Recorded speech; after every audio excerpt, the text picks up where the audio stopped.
జగిత్యాల జిల్లా మేడిపల్లి మండలం ముత్కూరావుపేట గ్రామానికి చెందిన గణేష్ గత కొంతకాలం క్రితం ఉపాధి కోసం గల్ఫ్ దేశమైన దుబాయ్లోని అలెండ్లోని పనిచేస్తున్నాడు.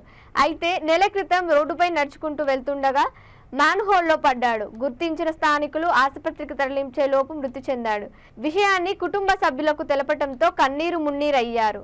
మృతదేహాన్ని స్వగ్రామం తెప్పించడానికి వేడుకోగా వేములవాడ ఎమ్మెల్యే ప్రభుత్వ విప్ ఆది శ్రీనివాస్ చొరవతో ఈ రోజు స్వగ్రామం చేరింది. మృతుడికి భార్య రజిత, కొడుకులు శివ, వంశీ, కూతురు హర్షవర్ధిని ఉన్నారు.